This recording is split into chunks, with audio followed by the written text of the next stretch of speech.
Coucou. Putain, je suis absolument terrorisant. Waouh, terrorisant.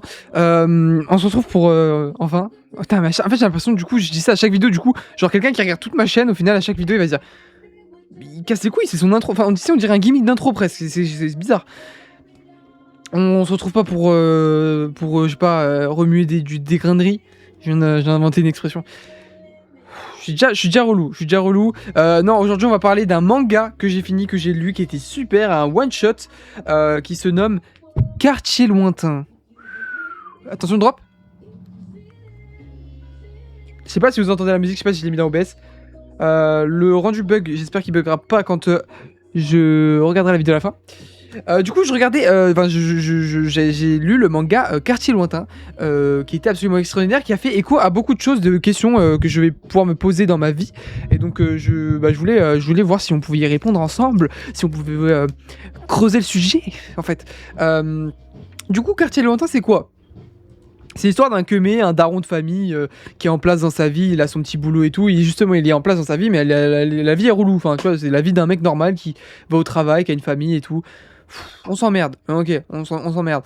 Et un jour il va dans sa ville natale pour je ne sais quelle raison, en train, au lieu de prendre le train pour aller à son boulot, il va dans sa ville où il a grandi et tout.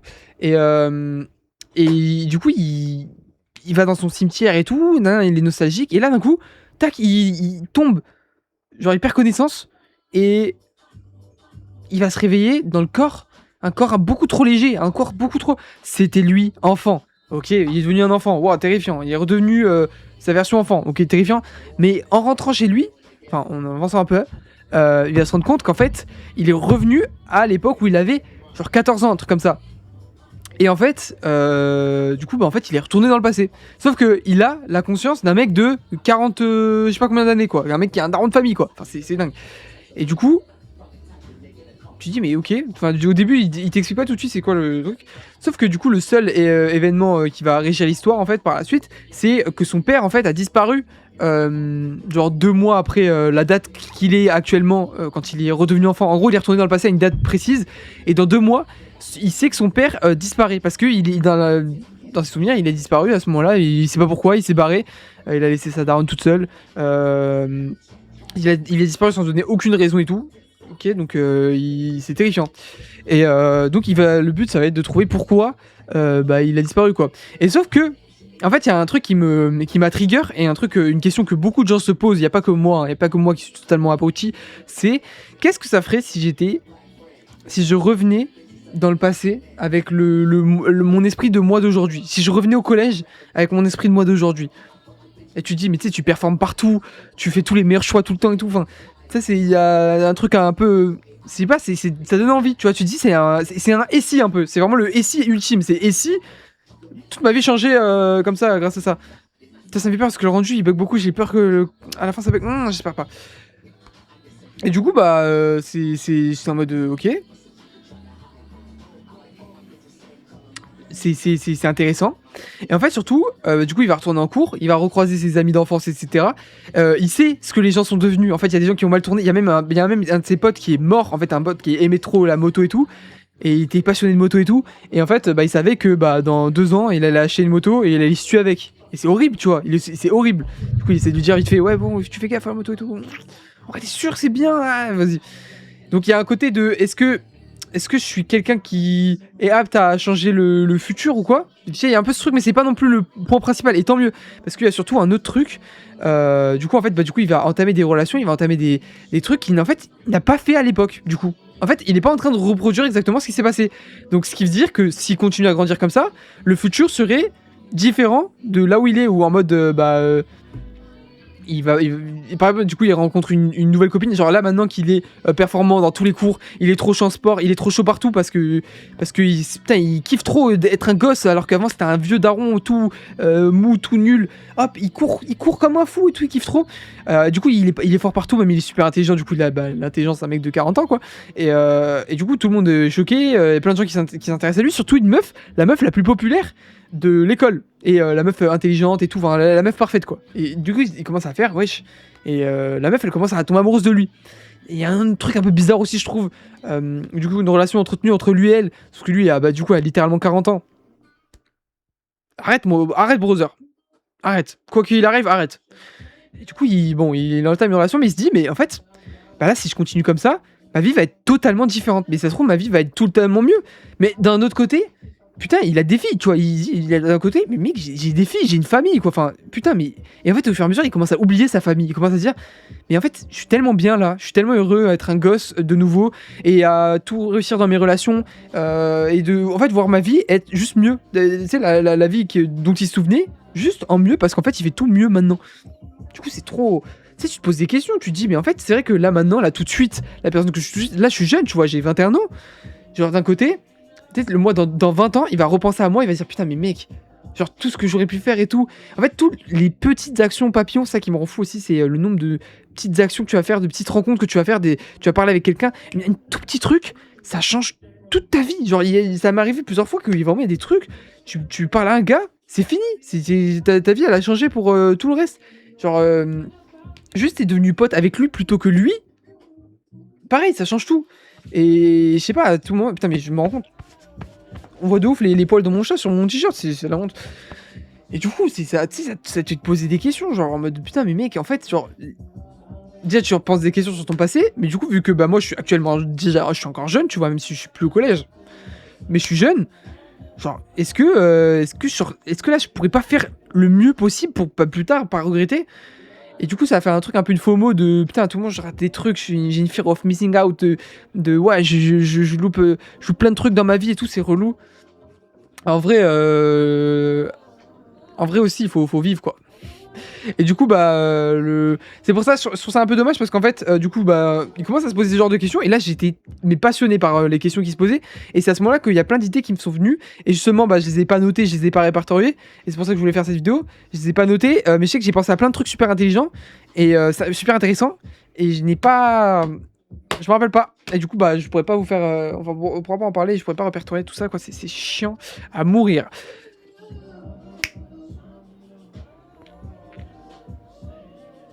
Et du coup, bah, en fait, du coup, ce que je disais, le problème, c'est que on va retourner sur le mystère du daron, pourquoi il a disparu.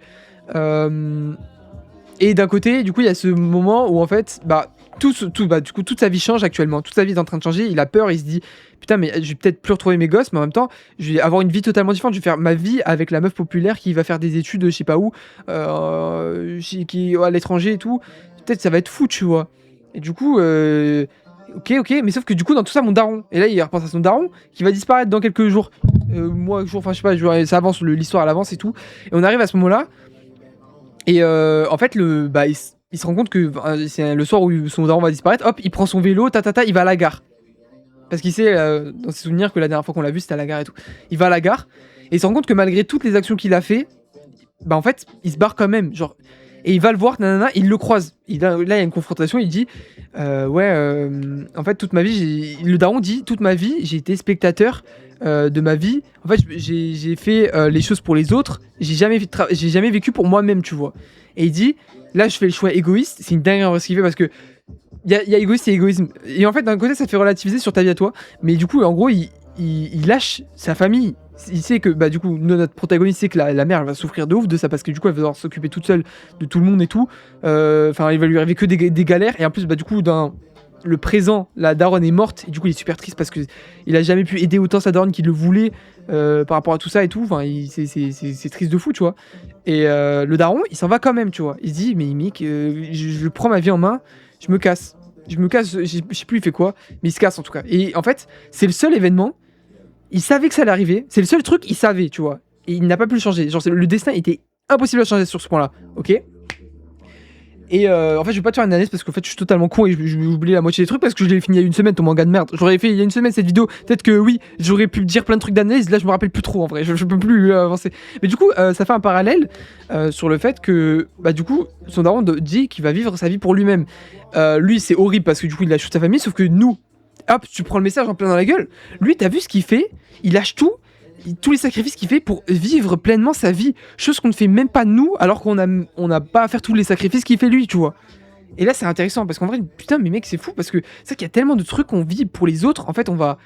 Bon, moi, dans mon cas, c'est pas trop mon cas. Personnellement, je suis plutôt solo, je fais ma vie.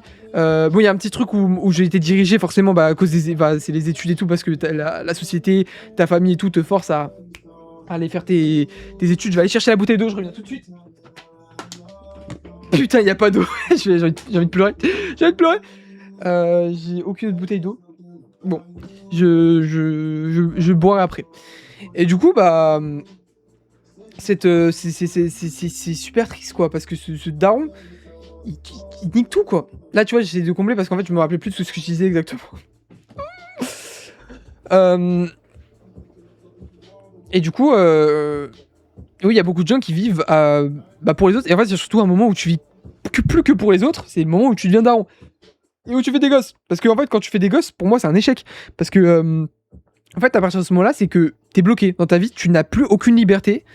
Et tout ce que tu fais, c'est projeter sur tes gosses la réussite que tu aurais voulu avoir toi. Ouais. Tout ce que tu n'as pas fait dans ta vie, tout ce que c'est maintenant, c'est à tes gosses. Et sauf que c'est un acte très lâche parce qu'en fait, tu vas leur foutre une pression et tout. Et même, c'est inconscient, tu vois. Moi, je sais en tout cas que c'est ça. Là, tout de suite, si je faisais des gosses, et bah ça me bloquerait dans mes projets et tout. Du coup, bah en fait, je mettrais toute ma vie au profit de ces enfants pour qu'ils réussissent là où j'ai échoué.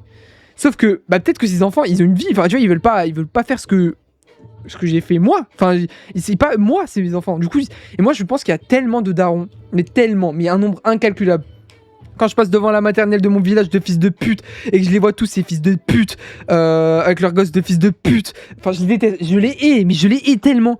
Et en fait, ça se voit tellement que tu sais, leurs gosses, c'est leur centre du monde. C'est un peu normal dans un sens, mais putain, en fait, c'est qu'ils imposent leur vision à ces gosses, en fait, dans un sens. Il y a tellement de darons qui font ça. Il y a tellement de darons, c'est une dinguerie.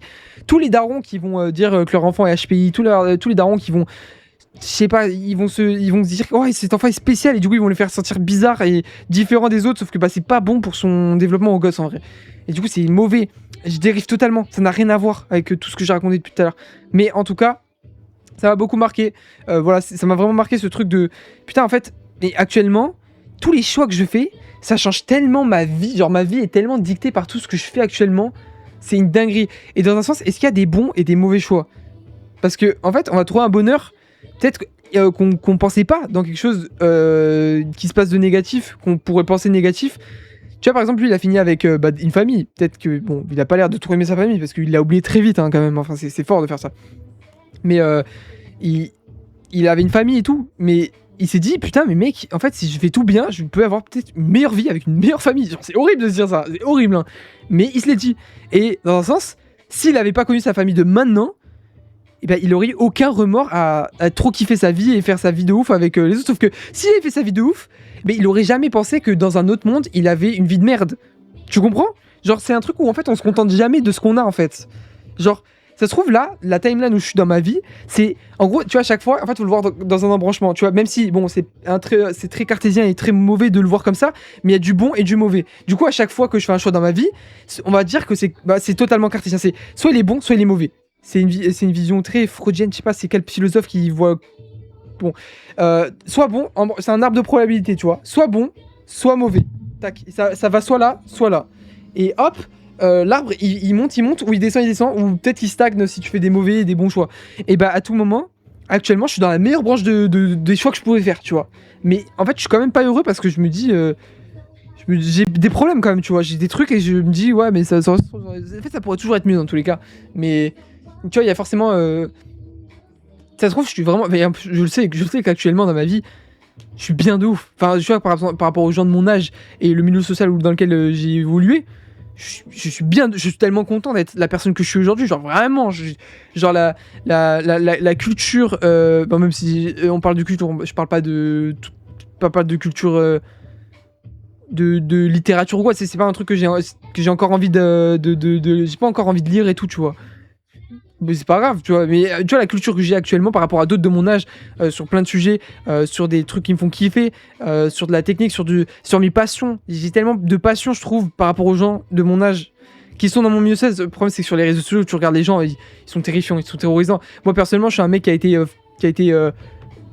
cassé le cerveau à se dire les gens qui aiment l'art, c'est des merdes et tout, alors qu'en fait, bah aujourd'hui, tout ce que j'aspire à être, c'est putain d'artiste. Et du coup, maintenant, je pense que c'est pas bien de dire ça, mais je pense que je suis foutu pour être un artiste.